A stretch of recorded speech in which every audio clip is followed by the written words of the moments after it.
Magandang hapon po sa inyo mga kababayan, saan man kayo naroroon, at magandang araw po sa buong mundo, gabi man o umaga sa inyong lahat. Ito po ay breaking news po. Naglabas po ang 5th Division ng Sandigan Bayan ng warrant of arrest kay Senator Jenggoy Estrada. Ito po ay galing din, ang balitang ito ay galing sa DWIZ. Sabi nila, naglabas ng warrant of arrest ang Sandigan Bayan 5th Division sa pamumuno ni Division Chairperson Associate Justice Saldi B. Trespases laban kay Senator Jinggoy Estrada para sa kasong pandarambong o plunder.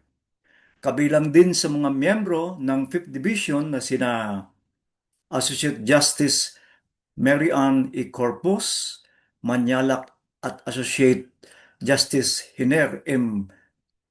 Hito o Jito.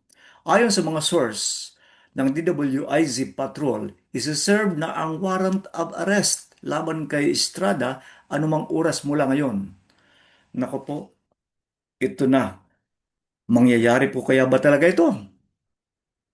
Ito ang talagang siguro hindi na maaawat pa ang warrant of arrest na to kung talaga ito isi-serve na anumang oras ngayon. Kaya nga, ito rin, sabi ni Attorney Jesus Palsis,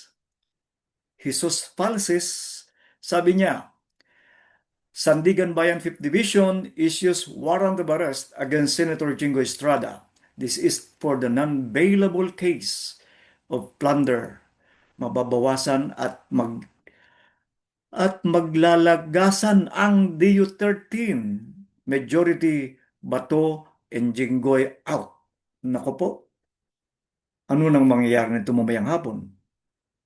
Ay kasi nga po mayroon na naman atang session mamayang hapon at ipagpipilitan ng majority upang maipasa at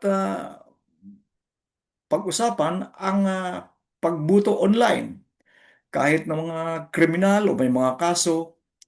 Sa tingin ko hindi karapat-dapat.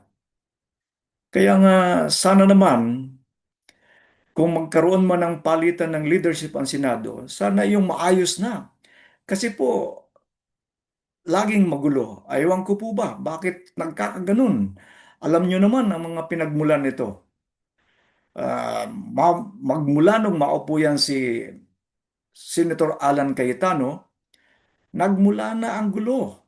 Wala nang tigil. Nakakaya na tayo. Pati nga yung presidente ng Vietnam, ikinansila ang pagbisita sa Senado kasi nga sa palingin ko, hindi karapat-dapat na bisitahin ang ganyang kaguluhan.